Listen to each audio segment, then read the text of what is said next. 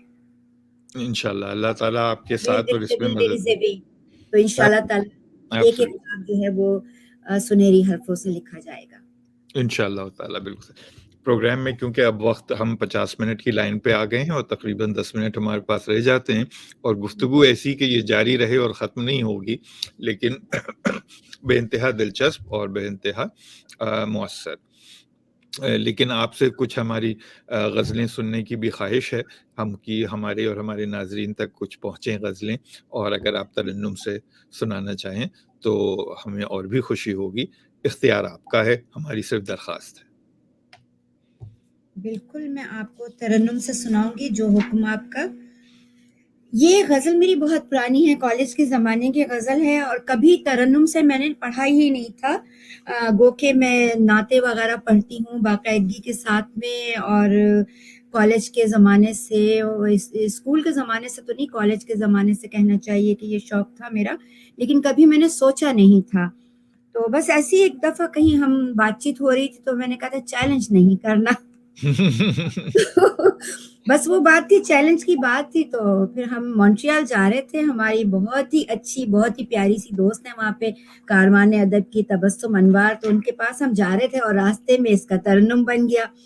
تو جب انہی کے پروگرام میں پہلی دفعہ میں نے اپنی زندگی میں جو ہے ترنم سے پڑھا تھا، تو بس اس کے بعد غزلیں جب بھی لکھتی ہوں کوشش کرتی ہوں کہ بعد میں مطلب کہ لکھنے کے کچھ عرصے بعد کبھی کبھار بن جاتا ہے ترنم تو بنا لیتی ہوں. تو ترنم سے سناتی ہوں وہی جو پہلی غزل تھی، آپ سب کی اجازت سے، آپ سب کی محبتوں کے نام. ارشاد ارشاد.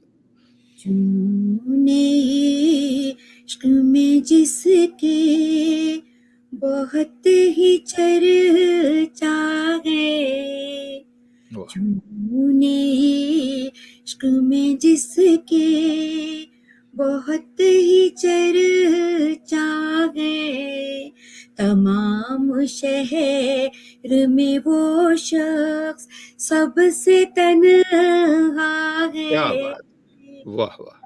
تجھی کو سوچتی ہوں جب بھی سوچتی ہوں میں، واہ.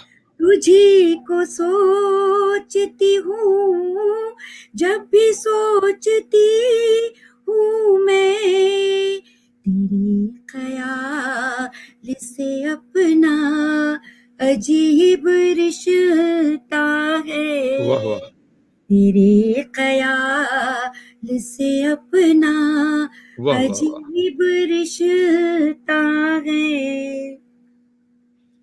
بہت ہی دیر سے خاموش ہے فضائے جہاں، بہت ہی دیر سے خاموش ہے فضائے جہاں، یقین ہے کوئی طوفان آنے والا واہ واہ واہ.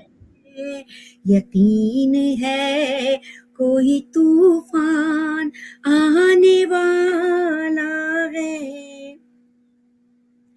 یہ کس کے نام پہ آنچل فضا میں لہرایا، یہ کس کے نام پہ آنچل فضا میں لہرایا، حسین اتنا جو ماحول میرے گھر کا ہے، حسین اتنا جو ماحول میرے گھر کا ہے. واہ واہ. رہے وفا میں کسی ہم سفر کے ساتھ چلو، رہے وفا میں کسی ہم سفر کے ساتھ چلو، کہ آدمی سر منزل بھٹک بھی جاتا ہے، کہ آدمی سر منزل بھٹک بھی جاتا ہے. کیا کہنے. اگرچہ سو تو گیا ہے وہ دل زدہ اگرچہ سو تو گیا ہے وہ دل وہ زدہ دل لیکن زدہ، لیکن مجھے کچھ اور بھی وہ جاگتا سا لگتا ہے، واہ مجھے کچھ اور بھی وہ جاگتا سا لگتا ہے. کیا لگتا ہے ارشاد. وہ اپنے آپ سے کیوں اتنی بدگمان سی ہے، وہ اپنے آپ سے وہ اپنے آپ سے کیوں اتنی بدگمان سی ہے، کوئی جبھی کو بتائے اسے ہوا کیا ہے، کوئی جبھی کو بتائے اسے ہوا کیا ہے. کیا ہی کہ آداب، بہت شکریہ. واہ واہ صاحب. ویسے تو پروگرام بالکل ختم کی طرف ہے، لیکن میں خواہش رکھتا ہوں کہ شاید ایک غزل ہم آپ سے اور سن پائیں، سن لیں. تو اگرچہ آپ کو زحمت بہت نہ ہو تو مہربانی کر کے ہم کو کم سے کم چند اشعار اپنی ایک اور غزل کے عطا کر دیں، پھر اس کے بعد ہم اختتام کی طرف چلتے ہیں. ترنم سے ہی سناؤ. آپ کی جیسی مرضی ہو، ضرور ترنم سے سنائیے، بہت خوبصورت. آپ کی اجازت سے. ارشاد. اس طرح مہرباں ہو چلا ہے، اس طرح مہرباں ہو چلا ہے، یقین محبت گما ہو چلا ہے، وہ کچھ اس طرح مہرباں ہو چلا ہے. ہوا وقت رسوائی جب سے زمانہ، ہوا وقت رسوائی جب سے زمانہ، میرا واقعہ داستاں ہو چلا ہے، میرا واقعہ داستاں ہو چلا ہے. ہے گلچی کے ہاتھوں میں نظم چمن کیا، حالات حاضرہ بھی ہے گلچی کے ہاتھوں میں نظم چمن کیا، بہاروں کا موسم خزاں ہو چلا ہے، بہاروں کا موسم خزاں ہو چلا ہے.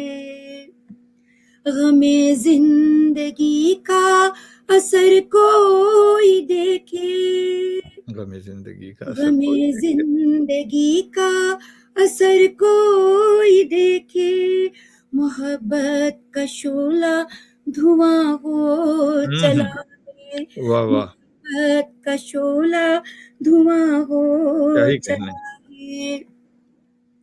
کچھ ایسی پڑی نیند کی مجھ کو عادت، کچھ ایسی پڑی نیند کی مجھ کو عادت، میرا خواب خواب گراں ہو چلا ہے، میرا خواب خواب گراں ہو چلا ہے. وقت حاضر ہے. جبھی سانس لینا بھی اب اس جہاں میں، جبھی سانس لینا بھی اب اس جہاں میں، ہمارے لیے امتحان ہو چلا ہے، ہمارے لیے امتحان ہو چلا ہے، یقین محبت گما ہو چلا ہے. آداب. کیا نظمیں، کیا غزلیں، کیا ترنم، کیا خوبصورت گفتگو. بہت بہت بہت شکریہ آپ کا آج ہمارے پروگرام میں شامل ہونے کا اور اس پروگرام کو نوازنے کا، اپنی خوبصورت گفتگو سے، اپنی موجودگی سے. جیسا کہ میں نے عرض کیا تھا کہ ہم اپنے مہمان سے ایک دعا کی درخواست ضرور کرتے ہیں، تو امید کرتے ہیں کہ آپ جو بھی مناسب سمجھیں گی وہ دعا ضرور کر کے ہمارے پروگرام کو اختتام کی طرف لے چلیں گی۔ بہت بہت شکریہ حسن آپ کا کہ آپ نے مجھے موقع دیا۔ یہ بہت بڑی اپرچونیٹی ہے کہ جب آدمی ایک دوسرے کے ساتھ بیٹھ کر گفتگو کرے، اور آپ کی میں یہاں پہ مشاقی ہی کہوں گی، اور دسترس آپ کے اپنے موضوع پہ یا پروگرام پہ یہ ہے کہ آپ نے بولنے والے کو بہت موقع فراہم کیا، اور مجھے یہ موقع ملا کہ میں اپنے بارے میں بزبان خود گفتگو کر سکوں۔ بہت شکریہ اس کے لیے، آپ کے حاضرین اور سامعین کا بھی شکریہ۔ اور بالکل میں یہ دعا بہت ہی مختصر ہی ہوگی، لیکن میں کہوں گی کہ اللہ تعالیٰ، میری یہ دعا ہے کہ اللہ تعالیٰ نے جس طرح مجھے اپنی تمام نعمتوں سے نواز رکھا ہے، اللہ تعالیٰ نے مجھے اپنے ان بندوں میں شمار رکھا ہے جسے اللہ تعالیٰ نے اپنی ہر نعمت دے رکھی ہے۔ اللہ تعالیٰ اپنے ہر بندے کو اسی طرح ہر نعمت عطا فرمائے، اور آمین۔ ان نعمتوں کو ہم اللہ کے ان بندوں کے ساتھ ہم شیئر کریں، اور میں شیئر کرتی ہوں اسی طرح کہ جن کو ہم لیس فارچونیٹ کہتے ہیں، جن کے پاس ان نعمتوں تک رسائی نہیں ہے۔ تو ہمارا یہ حق ہے کہ ہم کمیونٹی کو جیسے پے بیک کرنے کا، جب میں نے یہ سوچا تھا کہ جب میں 40 سال کی ہوں گی تو میں جو اللہ تعالیٰ نے مجھے دیا ہے، جس معاشرے میں جہاں میں رہوں گی، جو میں پے بیک کروں گی، تو الحمدللہ جس دن میرا 40 سال کا پہلا دن تھا، اس دن سے اب تک میں وہ کر رہی ہوں۔ اور اللہ تعالیٰ ہم سب لوگوں کو اپنے ان تمام اس طرح کے بندوں میں شامل رکھے جنہیں اپنی نعمتیں دی ہیں، جو اللہ تعالیٰ کے ان بندوں کے ساتھ اللہ کی نعمتوں کو شیئر کرتے ہیں۔ جزاک آمین اللہ خیر، ثم خوش آمین، رہیے، آمین ثم سلامت آمین۔ رہیے۔ میرا پیغام محبت ہے، میری دعائیں، میرا خلوص، میرا محبت آپ لوگوں کے لیے ہے، لیکن ضرور اب جو اللہ تعالیٰ نے آپ کو نعمتیں دی ہوئی ہیں، بہت زیادہ نہیں تو تھوڑا سا ضرور اپنے اللہ کے بندوں کے ساتھ شیئر کیجئے۔ اور سب سے بڑی بات یہ کہ اول قشط بعد درویش، پہلے آپ اپنے اطراف دیکھیے جو آپ کے عزیز و اقارب ہیں، پھر محلے دار ہیں، اس کے بعد آپ جو بھی ڈونیشن ہے، جو بھی فلاحی کام ہے، اس کے بعد آپ اپنی اسٹریٹ کے لیول پر، شہر کے لیول پر، صوبے کے لیول پر، ملک کے لیول پر اور بین الاقوامی لیول پر بعد میں کریے، پہلے اول قسط بعد درویش۔ بہت خوبصورت بات، بہت عمدہ آپ نے دعا کی۔ وہ دعا جو اپنے ساتھ ساتھ دوسروں کے لیے کی جائے، اللہ تعالیٰ اس کے اندر بہت اثر رکھتا ہے، یہ میرا ماننا ہے اور یہ میرا آزمائی ہوئی چیز ہے۔ میں بہت شکر گزار ہوں آپ کا کہ آپ ہمارے پروگرام میں تشریف لائیں، آپ نے اس کو عزت بخشی، اور تمام ناظرین کا جو تشریف لائے۔ آپ سب سے ایک التجا ہے چلتے چلتے، وہ یہ کہ اردو محفل کا جو چینل ہے، اس کو اگر آپ نے ابھی تک نہ سبسکرائب کیا ہو تو ضرور سبسکرائب کر لیں یوٹیوب پہ، فیس بک کے اوپر جو گروپ ہے اس کو جوائن کر لیں، اور اس پروگرام کو جس کو ابھی آپ دیکھ رہے ہیں یا دیکھنے والے آگے دیکھیں گے، اس کو لائک کر دیں، اس پہ کمنٹس ڈال دیں اپنے، تاکہ یوٹیوب کو بھی پتہ چلتا رہے کہ یہ پروگرام کچھ کر رہا ہے اور آپ کو پسند آ رہا ہے، اور اس طرح سے ہماری رینکنگ بھی کچھ بہتر ہوتی چلی جائے گی۔ آپ سب لوگوں سے شکریہ کے ساتھ یہ اجازت چاہے گا اس وقت بندہ حسن آپ کی خدمت میں۔ آپ کو لے کے چلتے ہیں ہم اختتام کی طرف۔ فی امان اللہ، یار زندہ، صحبت باقی۔